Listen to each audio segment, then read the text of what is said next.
স্বাগত দীপ্ত সংবাদে, সাথে আছে আমি কাজী আসিফুজ্জামান। রাজধানীতে আজ দুপুর পর্যন্ত মাঝারি থেকে ঘন কুয়াশায় ঢাকা থাকতে পারে। সেই সঙ্গে বাতাসে আর্দ্রতা বেশি থাকায় শীতের অনুভূতিও বাড়ার সম্ভাবনা রয়েছে। সকাল 7টা থেকে পরবর্তী 6 ঘন্টার জন্য ঢাকা ও পার্শ্ববর্তী এলাকার আবহাওয়ার পূর্বাভাসে এই তথ্য জানিয়েছে আবহাওয়া অধিদপ্তর। সকাল 6টায় ঢাকায় তাপমাত্রা রেকর্ড করা হয় 13 ডিগ্রি সেলসিয়াস। দেশের সর্বনিম্ন তাপমাত্রা 9 ডিগ্রি সেলসিয়াস পরিমাপ করা হয় সিরাজগঞ্জে। এছাড়া সর্বোত্তরের জেলা পঞ্চগড়ে সকাল 9টায় সর্বনিম্ন তাপমাত্রা 10.2 ডিগ্রি সেলসিয়াস রেকর্ড করেছে তেঁতুলিয়া আবহাওয়া অফিস। রাজারহাট আবহাওয়া পর্যবেক্ষণ কেন্দ্রের তথ্য অনুযায়ী সকাল 6টায় কুড়িগ্রামে সর্বনিম্ন তাপমাত্রা রেকর্ড করা হয় 10 ডিগ্রি সেলসিয়াস। সকাল 9টায় নওগাঁর সর্বনিম্ন তাপমাত্রা পরিমাপ করা হয় 9 ডিগ্রি সেলসিয়াস, যা চলতি শীত মৌসুমের সর্বনিম্ন। দিনাজপুরে সকাল 6টায় সর্বনিম্ন তাপমাত্রা রেকর্ড করা হয় 10.8 ডিগ্রি সেলসিয়াস। গত কয়েকদিন ধরেই উত্তরের এসব জেলার উপর দিয়ে বইছে মৃদু শৈত্যপ্রবাহ, সেই সঙ্গে রয়েছে কুয়াশার দাপট। দেশের দক্ষিণাঞ্চলেও তীব্র শীত অনুভূত হচ্ছে। সকাল 9টায় পটুয়াখালীতে সর্বনিম্ন 11.1 ডিগ্রি সেলসিয়াস তাপমাত্রা রেকর্ড করেছে খেপুপাড়া আবহাওয়া অফিস। একই সময় বরগুনায় সর্বনিম্ন তাপমাত্রা রেকর্ড করা হয় 13 ডিগ্রি সেলসিয়াস। দর্শক, উত্তরের শীতের চিত্র জানাতে এবার পঞ্চগড় থেকে যুক্ত হচ্ছেন গোফরান বিপ্লব। কথা বলবো তার সাথে। গোফরান, এখন তো সকাল 10টা, সূর্যের দেখা কি মিলেছে? সেই সঙ্গে শীতের প্রভাব নিয়ে জানান আমাদের।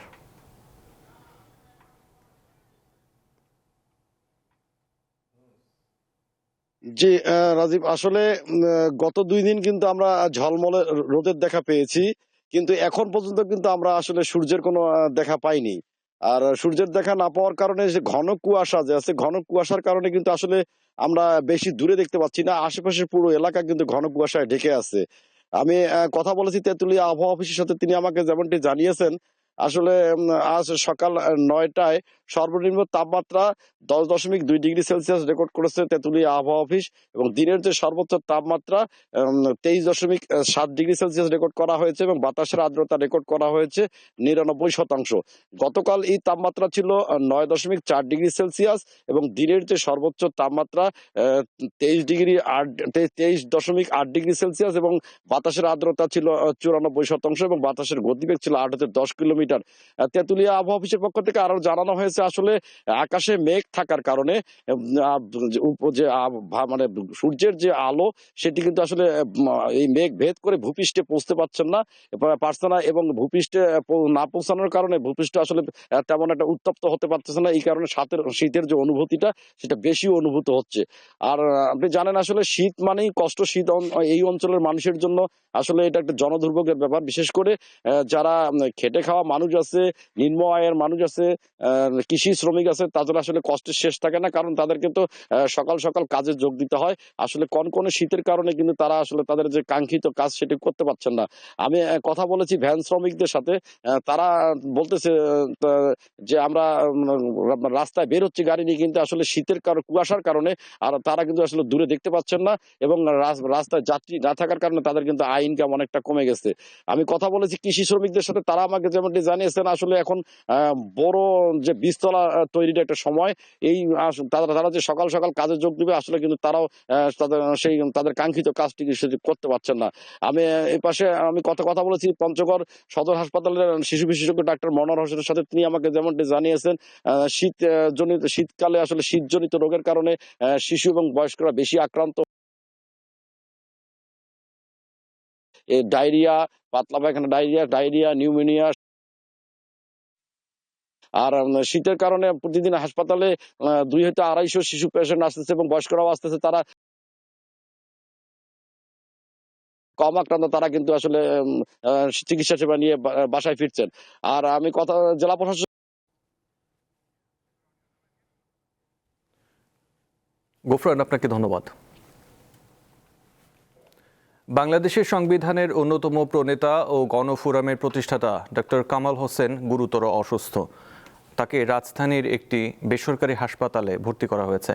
ডক্টর কামাল হোসেন ফুসফুসের সমস্যায় ভুগছেন। বিশিষ্ট এই আইনজীবী গত বুধবার মানিক মিয়া অ্যাভিনিউতে বিএনপি চেয়ারপারসন খালেদা জিয়ার জানাজায় অংশ নেন। 88 বছর বয়সী ডক্টর কামাল হোসেন 1972 সালে বাংলাদেশের সংবিধান প্রণয়ন কমিটির প্রধান ছিলেন। শরীফ ওসমান হাদী হত্যার বিচারের দাবিতে মার্চ ফর ইনসাফ কর্মসূচি ঘোষণা দিয়েছে ইনকিলাব মঞ্চ। আজ থেকে 6 জানুয়ারি পর্যন্ত চলবে এই কর্মসূচি।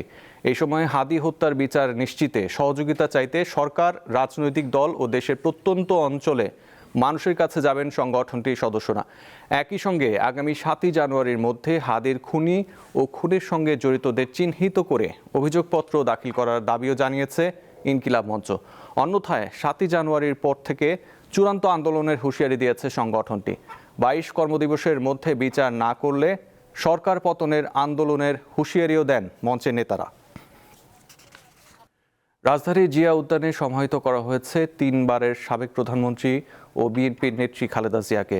তার কবর জিয়ারত আজও তীব্র শীত উপেক্ষা করে সমাধিস্থলে যাচ্ছেন বিভিন্ন শ্রেণী পেশার মানুষ। এ বিষয়ে জানতে জিয়া উদ্যান থেকে যুক্ত আছেন সহকর্মী মাহিদুর রহমান। মাহিদুর, এই তীব্র শীত ও কুয়াশা উপেক্ষা করে আসা মানুষজন খালেদা জিয়াকে নিয়ে কি বলছেন? জি আসিফ, আপনি যেমনটি বলছিলেন যে আজকে কিন্তু অন্যান্য দিনের থেকে একটু বেশি ঠান্ডা এবং এই তীব্র শীত উপেক্ষা করেও কিন্তু আজকে আমরা সকাল থেকে দেখেছি যে এখানে মানুষজন এখনো খালেদা জিয়ার মৃত্যুর 3 দিন পরও কিন্তু আজকে ওনার যে সমাধিস্থল, এই সমাধিস্থলে কিন্তু মানুষজন আসতেই শুরু করেছে। আমরা সকাল থেকেই দেখেছি যে শুধুমাত্র যে দলীয় নেতাকর্মী তারা কিন্তু নয়, দলীয় নেতাকর্মী ছাড়াও যারা সাধারণ মানুষ তারাও কিন্তু এই মুহূর্তে এসে এখানে আজকে সকাল থেকেই ভিড় জমিয়েছে খালেদা জিয়ার সমাধিতে ফুল দিয়ে শ্রদ্ধা জানাতে। আমরা দেখেছি মানুষজন আসছে বিভিন্ন প্ল্যাকার্ড নিয়ে, ফুল নিয়ে তাকে শ্রদ্ধা জানাতে। এই মুহূর্তে কিন্তু ফুলে ফুলে খালেদা জিয়ার সমাধিস্থল কিন্তু একদম ভরে গিয়েছে। আমরা দেখেছি যে এখানে গত 3 দিন ধরে কিন্তু যে এখানে খালেদা জিয়াকে মাগফিরাত কামনা করার জন্য কুরআন তেলাওয়াত করা হচ্ছে এবং মানুষজন আসছে। আমরা দেখেছি আজকে যদিও গতকালকে পর্যন্ত যে রাষ্ট্রীয় শোক, বাংলাদেশের এই রাষ্ট্রীয় শোক শেষ হয়ে যাওয়ার পরও কিন্তু আজকে ছুটির দিন হওয়ার কারণেও কিন্তু আজকে এই তীব্র শীত উপেক্ষা করেও মানুষজন আসছে। তবে আমরা এখন যে বর্তমান পরিস্থিতি, এখানে কিন্তু আমরা পুরুষের থেকে নারীর যে উপস্থিতি, এই নারীর উপস্থিতি কিন্তু বেশ দৃশ্যমান।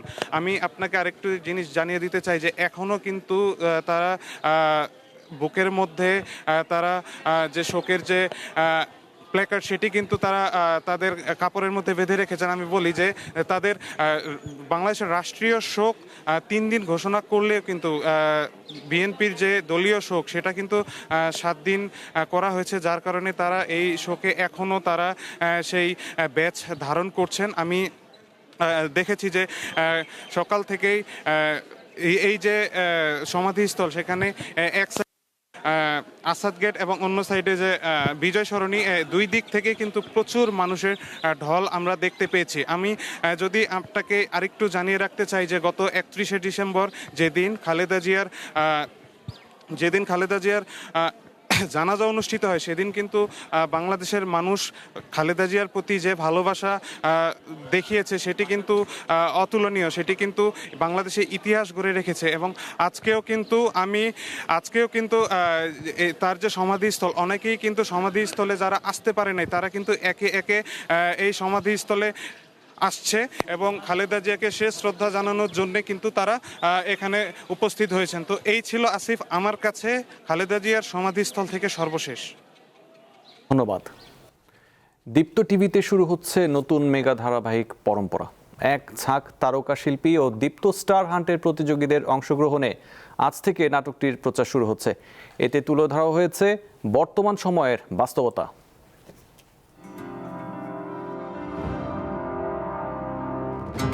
ইংল্যান্ডে বেড়ে ওঠা নাহিয়ান দীর্ঘদিন পর ঢাকায় ফিরে নিজেকে নতুন সামাজিক ও পারিবারিক পরিবেশে মানিয়ে নিতে হিমশিম খায়। তার আধুনিক জীবনধারা ও চিন্তাভাবনার সঙ্গে যৌথ পরিবারের সদস্যদের দৃষ্টিভঙ্গির দ্বন্দ্ব শুরু হয়। পরিবারের ৩ প্রজন্মের ভালোবাসা, মতের অমিল, মানিয়ে নেওয়ার চেষ্টা, টানাপোড়েন এবং সম্পর্কের গভীরতা ধীরে ধীরে গল্পকে নিয়ে যায় নানা আবেগী মোড়ে। এমন বাস্তব জীবনের গল্প পর্দায় তুলে ধরে নতুন বছরে দীপ্ত টিভিতে শুরু হচ্ছে মেগা ধারাবাহিক পরম্পরা। ছিল, এখন থেকে তোর। নাটকটিতে অভিনয় করছেন এক ঝাঁক তারকা। পরম্পরা পারিবারিক গভীর বন্ধনের কথা বলবে বলে জানান তারা। পরম্পরা আমার মনে হয় আমাদেরকে আবার একত্রিত করবে, ভাবনায় আনবে যে আসলেই তো একজন আরেকজনকে ছাড়া না, আমরা একজন আরেকজনের সঙ্গে ওতপ্রোতভাবে জড়িত। দিন শেষে মানুষের কাছে তার পরিবারই কিন্তু সবচেয়ে সবচেয়ে সবচেয়ে বড় আশ্রয়। এই নাটকটা দেখে যদি 5টা মানুষও তার পরিবারের প্রতি দায়বদ্ধতার ব্যাপারটা অনুভব করে, বা আসলে আমাদের লিগেসিটা কি। আবার কিন্তু আমরা আমাদের যে নিজস্বতা, আমাদের যে পরিবারের গল্প বলার ধরন, সেখানে কিন্তু আমরা আবার ব্যাক করেছি এবং আমরা কিন্তু আবার সেই পরিবারের গল্প দেখতে চাচ্ছি। দীপ্ত স্টার হান্টের প্রতিযোগীরাও সুযোগ পেয়েছেন এই নাটকে। পরম্পরা নিয়ে উচ্ছ্বাস প্রকাশ করেন তারা।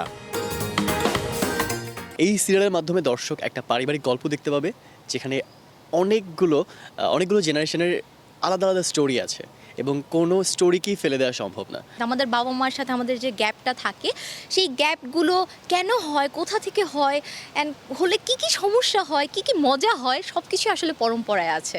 পরম্পরা পরিবার ও সম্পর্কের কথা বলবে, যা নতুন বছরে দর্শকরা বেশ উপভোগ করবে বলে মনে করেন এর নির্মাতা।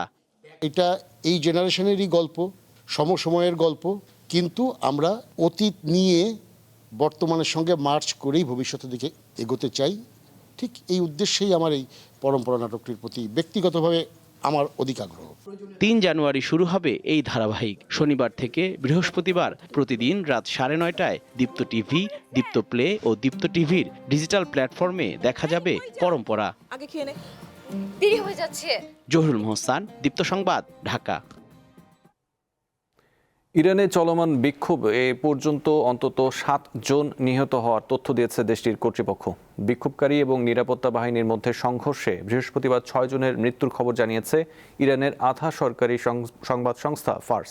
এছাড়া বুধবার রাতে বিক্ষোভকারীদের সঙ্গে সংঘর্ষে ইরানের বিপ্লবী গার্ড বাহিনীর এক নিরাপত্তা সদস্য নিহত হন। অনেক বিক্ষোভকারী দেশের সর্বোচ্চ নেতার শাসনের অবসানের দাবি জানিয়েছেন। কেউ কেউ আবার রাজতন্ত্র ফিরিয়ে আনার দাবিও তুলেছেন। এদিকে ইরানে চলমান সরকার বিরোধী বিক্ষোভ দমনে নিরাপত্তা বাহিনী গুলি চালালে বিক্ষোভকারীদের পাশে দাঁড়ানোর হুমকি দিয়েছেন যুক্তরাষ্ট্রের প্রেসিডেন্ট ডোনাল্ড ট্রাম্প। শুক্রবার সামাজিক যোগাযোগ মাধ্যমে দেয়া এক বার্তায় তিনি বলেন, যুক্তরাষ্ট্র যে কোনো পদক্ষেপের জন্য প্রস্তুত। তবে ট্রাম্পের হুমকির জবাবে ইরান বলছে, কোনো বিদেশি হস্তক্ষেপের সুযোগ দেওয়া হবে না। নিউ ইয়র্কবাসীর জন্য এক নতুন অধ্যায় শুরু হচ্ছে বলে জানিয়েছে শহরের মেয়র হিসেবে সদ্য শপথ নেওয়া জোহরান মামদানি। নতুন অধ্যায়ের বিবরণ ও ভাষণে উল্লেখ করেন তিনি। নতুন বছরের প্রথম দিন বৃহস্পতিবার নতুন মেয়রের দায়িত্ব বুঝে নেন মামদানি। শপথ গ্রহণের পর উপস্থিত বিপুল মানুষের উদ্দেশ্যে ভাষণে দেন মামদানি। এ সময় তিনি জানান, মেয়রের কার্যালয়ে এখন থেকে সাহসের সঙ্গে জনগণের জীবনমান উন্নত করতে কাজ করবে। তার প্রশাসন হবে স্বচ্ছ, ধনী দরিদ্র নির্বিশেষে সবার জন্য। এছাড়া নিউ ইয়র্কের মেয়র হিসেবে শপথ নিয়ে ইসরায়েলের সমর্থনে আগের মেয়রের জারি করা নির্বাহী আদেশ বাতিল করেন মামদানি। এই ছিল এখনকার মতো। পরের সংবাদ দেখার আমন্ত্রণ রইল। এছাড়া আরও তথ্য বিনোদনের জন্য চোখ রাখুন দীপ্ত টিভির ডিজিটাল প্ল্যাটফর্মগুলোতে। ধন্যবাদ।